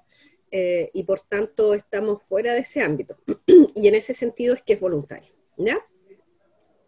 Al margen de eso, efectivamente esa aplicación probablemente no haya prosperado, entre otras cosas porque no ofrecía a la gente una política de privacidad que le permitiera tener a la gente la garantía respecto del uso debido de los datos, y del control efectivo que podría tener esa persona sobre ella. Y súmale que tiene además la escasa trazabilidad después de la información. ¿Qué pasa con la información después? Respecto de la entrega a los organismos privados, una muy desafortunada señalamiento, sin perjuicio de lo cual no es un proyecto en el que yo he participado, así que tampoco no me gustaría ahondar mucho más en eso, sino que simplemente aclarar que no es un proyecto del Ministerio de Salud, sino que de MinSecPres, y que en ese sentido es voluntaria porque obviamente es una iniciativa que no está dentro de la autoridad sanitaria. No la voy a defender. No, es que de hecho, por eso yo también tenía, no te preocupes, yo tenía una confusión respecto, porque, claro, abajo salía, yo recuerdo que abajo salía como el tema de transformación digital, pero también Sí. aparecía el nombre del Ministerio de Salud, entonces era como confuso, de hecho yo no tenía claro, porque y si uno lo miraba en el App Store, como el dueño de la aplicación era otro, entonces al final tampoco sabía si era del Ministerio o era como de la No, sí, divinización es una digital. iniciativa muy poco afortunada. De hecho, cuando miras el sitio web de Gobierno Digital, te señalan que ellos son los dueños de Corona. Ah, perfecto. Y No es claro, de Minsa. porque ahí está el tema cuando de repente uno dice, bueno, esto estará haciendo quizás, es confuso también para el público, uno se pregunta, bueno, esto está dentro de las facultades o yo también a la vez le estoy dando más posibilidades. Por ejemplo, cuando hablaba Dania de que ellos piden el consentimiento informado, la confusión que se puede producir en las personas cuando es una institución que ya tiene, en este caso no es, porque no es el Ministerio de Salud que está detrás de la aplicación, pero si lo hubiera sido, cuando yo le firmo una autorización a una institución que ya tiene la facultad para tratar mis datos, posiblemente pueda provocarse esa confusión entre que pienso que estoy aceptando para el tratamiento exclusivamente legal, cuando en realidad estoy autorizando, en el fondo, una doble base de legalidad. No sé si Ya, se entiende. no, en este caso es una aplicación voluntaria porque no está en sede de salud, sino en sede Express como ministerio coordinador, y lo que buscaba era entregarle una herramienta a la gente que le permitiera hacer autocuidado, que pudiera hacer trazabilidad a ella de sus contactos estrechos y pudieran notificarse recíprocamente las personas. Y No está dentro del ámbito una última los pregunta gobiernos. antes de pasar con Dani y Paloma. Por ejemplo, el tema de la EpiVigila, Ya, déjame llamarla. supongo que ahí, Daniel, estás con el audio abierto. Supongo que en EpiVigila la información que se decide, que se ingresa a la plataforma, eso supongo que es por un reglamento, no está en la ley, ¿cierto? Las enfermedades de obligación obligatoria están en la ley, en el Código Sanitario. No, pero me refiero porque tú decías que se informa, en la plataforma se informa la dirección del paciente, su correo electrónico. No, la dirección ¿No? del paciente, ¿Ya? el RUT, el nombre, ¿Mm? el domicilio, ¿ya? El diagnóstico, la fecha del diagnóstico, la fecha del PCR, la fecha de notificación del PCR, y en el caso de el Registro Nacional del Cáncer también está en la ley del cáncer. En ambos casos el fundamento es la ley, no es que haya un reglamento que autorice la creación de esto. No, el fundamento sí, pero me refiero como al tipo de información, está todo en la ley. La información específica. No, el tipo de información están en las guías de desarrollo de cada una de ellas. Ya, y las guías de desarrollo son creadas a través son reglamentos, son decretos Son reglamentos. Entonces, sí. ¿Cómo se podría poner el límite, por ejemplo, para que un día por reglamento no digamos, bueno, en caso de que un paciente tenga COVID, hay que transmitir toda la ficha clínica completa, por ejemplo, que es lo que pasa en los procesos judiciales, cuando alguien pide como una información respecto de algo en específico, muchas veces en los centros asistenciales de salud se tupen, entonces terminan mandando la ficha completa con información que no tenía absolutamente nada, ninguna relación con el caso en específico. ¿Cómo se puede dar en el eso? caso, el reglamento de enfermedades de notificación obligatoria especifica cuáles son las enfermedades que se tienen que notificar y cuáles son los campos que se informan. Los campos ya, perfecto. Sí, los campos son campos que se informan. No hay más campos que los que se informan. Y eso está por ley. No está solo COVID, ¿eh? Ojo con esto, que No, está no, yo desde sé. el dengue, la difteria, la cólera, la malaria, la peste, la poliomielitis, la rabia humana, el sarampión. O sea, estamos hablando de un reglamento que tiene 100 años. Sí, no, entonces si lo tengo... Claro, y las notificaciones obligatorias han existido siempre. Se pusieron de moda ahora con COVID. Y la gente supo que existía un sistema de notificaciones obligatorias con COVID. Pero esto viene de toda la vida. Perfecto. Sí, no, más bien mi pregunta era sobre el campo de información, que muchas veces esas cosas se dejan como materia reglamentaria, porque obviamente, por ejemplo, hace 100 años nadie pensaba en el correo electrónico, porque no existía, y hoy día sí podría ser un campo, por ejemplo. Pero me queda mucho más claro con tu respuesta, así que muchas gracias. Sí. No, es la información necesaria para los efectos de garantizar el aislamiento de las personas. Recuerden eso, que es para saber dónde están los enfermos, cómo los aislamos, cómo garantizamos de que no se reúnan con otras personas para los efectos de contener el brote epidemiológico. Perfecto. Ya, ahora voy con otras preguntas que me llegaron, me las tienen que mandar por interno porque estoy con problemas con mi aplicación. Isabel Cantillana pregunta para Dania, pero también para las otras invitadas. ¿Hasta qué punto hay consentimiento si la persona no entiende el sistema de procesamiento? Qué buena pregunta. Desde mi opinión, pues no hay consentimiento. O sea, para nosotros es sumamente importante, o parte del proceso del consentimiento informado es eso, informar bien a los voluntarios sobre los alcances del experimento, del sistema y de su funcionamiento, los pros, los contras, sobre el tratamiento que se le van a dar a los datos. Y si esto no lo entiende, pues definitivamente no hay consentimiento. En nuestro caso ha sido también polémico esa parte porque muchas de las críticas que recibimos al tipo de experimentos que hacemos es la muestra que usamos de voluntarios. Típicamente nuestros voluntarios son elegidos por conveniencia y son los mismos alumnos de nuestra maestría o de nuestro doctorado los que nos apoyan con los experimentos. Entonces, son personas que conocen el ambiente, que saben de qué se trata, son gente de ciencia, con cierto nivel de educación. Entonces, la pregunta es, ¿qué tan válido será este tipo de sistemas ya con otro tipo de muestra, con otro tipo de población? Y siempre se nos solicita que hagamos un esfuerzo por tratar de diseminar este tipo de sistemas pues de manera más amplia, lo cual no es fácil, pero definitivamente es necesario porque, pues sí, el consentimiento lleva de la mano el entendimiento pleno de lo que están realizando los voluntarios. Totalmente de acuerdo. Muchas gracias, Dania. Perdón por haberme parado, que tenía que cerrar la ventana porque había gente gritando afuera. Ahora tengo una pregunta para Paloma. Dice, hoy, por ejemplo, vi un anuncio de una tecnología de vigilancia de la atención y ánimo laboral a través de una medición continua de electroencefalograma. Pareciera que no hay ninguna legislación preparada para este tipo de tecnologías. ¿Qué sería lo esencial para responder a los desafíos de esta? O sea, empiezo con Paloma, pero si alguien más tiene algo por qué aportar, feliz de sus intervenciones.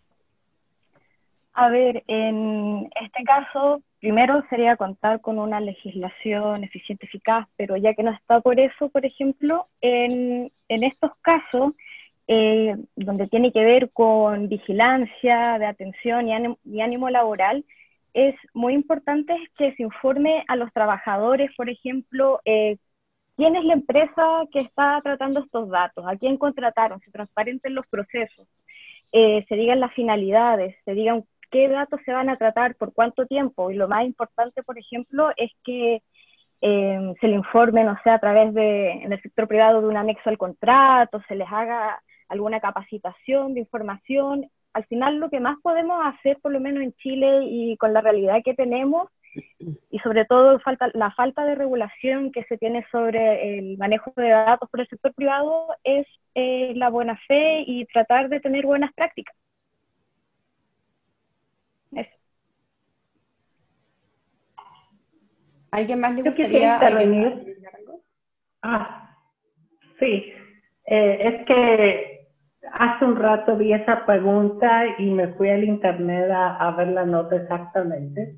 Y Y esto es un ejemplo de lo que yo me refería en mi ponencia a tener una mejor divulgación de la ciencia. O sea, se publican este tipo de notas y tiene una parte cierta, pero otra parte que no es tan verídica. Yo, en lo personal, desde mi punto de vista profesional, el sistema al que hacen referencia, el emotiv, es un juguete, no sirve. Entonces, la posibilidad de que hagan lo que dicen que van a hacer es muy poca. Sin embargo, hay mucha gente que quiere hacer eso. Y como ejemplo pongo un sistema que lo pueden buscar, se llama el B-Alert.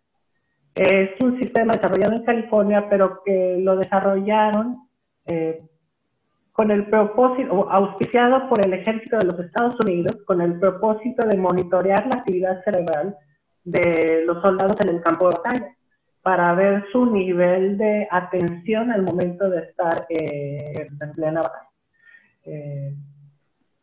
Como sistema no sé si habrá llegado al punto de utilizarlo para el propósito que originalmente lo concibieron, pero eventualmente el sistema se liberó y ahora lo podemos usar en investigación, y es con el que hacemos mucho de la investigación que nosotros hacemos en mi laboratorio. Entonces, o sea, existe el potencial para desarrollar tecnologías que puedan monitorear a las personas en distintas profesiones, sí lo hay. Y también hay que hacer toda una legislación al respecto. Yo quisiera agregar que nuestro Código del Trabajo establece que el poder de vigilancia del empleador tiene como límite la protección de la dignidad del trabajador. A mí me parece que una aplicación como la que se señala, al margen de que Dania es mucho más autorizada para saber si es posible o no, y si es que se podría estar realizando o no, estaría fuera de la legalidad laboral, porque el conocer el pensamiento constante de un trabajador o su motivación constante sería un mecanismo de vigilancia dirigido hacia el trabajador. Tenemos jurisprudencia en materia de cámaras de vigilancia y en materia de control de navegaciones web, en donde la legislación laboral o los dictámenes que se dictan al alero de la legislación laboral señala que se pueden establecer para los efectos de generar mecanismos de control general a tipos específicos de trabajadores o áreas de trabajo para los efectos de garantizar la seguridad en el interior del trabajo, más que verificar el control específico de un trabajador. Y en ese sentido creo yo que aplicando el artículo del Código del Trabajo de las limitaciones al poder de vigilancia sería una aplicación ilegal, al menos en Chile. Muchas gracias por la intervención de las tres. Y bueno, ahora voy con la última pregunta para que ya cerremos. Llevamos casi 2 horas de panel, así que 1.000.000 de gracias por la paciencia, por su tiempo, por haberse preparado para estar acá con nosotros. Así que nada, en verdad, agradecimiento infinito para ustedes tres. Aprovecho también de dejarlos a todos invitados a la próxima sesión, que va a ser el 7 de octubre a las 18:30, y va a ser, o yo al menos lo siento así, un poco una continuación de esta, porque va a tratar sobre democracia y datos personales, y acá estamos hablando ya de empezar a controlar a trabajadores, de controlar la mente, de saber lo que piensan o cómo reaccionan las personas ante determinadas situaciones, y de ahí a problemas en la democracia podría haber un solo paso, ya desde un poco más de una concepción orwelliana del futuro, quién sabe, pero es interesante, un interesante debate. Así que todos invitados, agradecer a las panelistas y los dejo acá con la última pregunta antes de despedirnos. Pregunta para Dania, pero en realidad la leí y pueden intervenir todas si quieren, haciendo una relación entre transhumanismo y teoría de género respecto al derecho de poder decidir sobre nuestro propio cuerpo en ejercicio de nuestra libertad. ¿Cómo confluye la autodeterminación de la propia corporalidad a futuro, manifestada, por ejemplo, en la decisión de querer conectarse o ponerse un brazo biónico, como se señaló, con la desigualdad social que dicha realidad podría conllevar? ¿Es legítimo limitar dicha autodeterminación? ¿Qué criterios se deberían considerar en dicha discusión? Esto bajo la lógica de crecimiento exponencial del desarrollo tecnológico.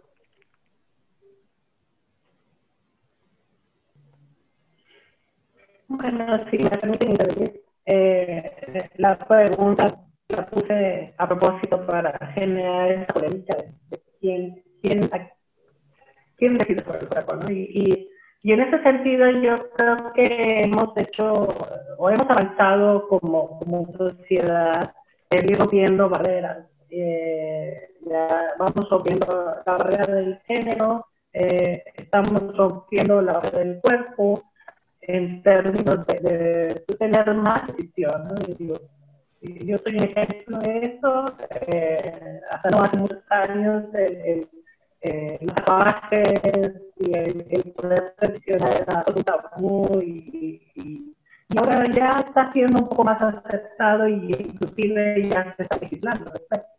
Entonces yo creo que la siguiente barrera que nos toca sortear es precisamente la barrera del cuerpo, un poco visto desde la perspectiva de Stella, de poder transitar hacia desde esa obsolescencia y podernos capacitarnos para poder inclusive mejorar nuestras capacidades corporales. ¿A quién le corresponde esta decisión? Pues de haber un derecho de autodeterminación, definitivamente, pero nuevamente vuelvo al punto de que pues, esto está de alguna manera limitado por condiciones económicas, sociales, culturales. Pues no será lo mismo en todos los países, no será lo mismo a todos los países económicos. Y pues yo creo que vamos a tener que lidiar con ello, como hemos lidiado con otras tecnologías. Ya, chicas, bueno, muchas gracias a todas y todos quienes estuvieron acá mirando este webinar después de un año entero de webinars. Yo creo que está todo el mundo un poco con mucho webinar en la cabeza, así que nada, 1.000.000 de gracias, que me alegro mucho el interés que ha generado este espacio y en especial muchas gracias a nuestras invitadas por haberse dado el tiempo de compartir con nosotros su conocimiento. Así Muchas que gracias eso. a ustedes por la instancia. Muchas gracias. No, de nada, y nos vemos en la próxima sesión del 7 de octubre. Que estén bien. Chao, chao. Chao.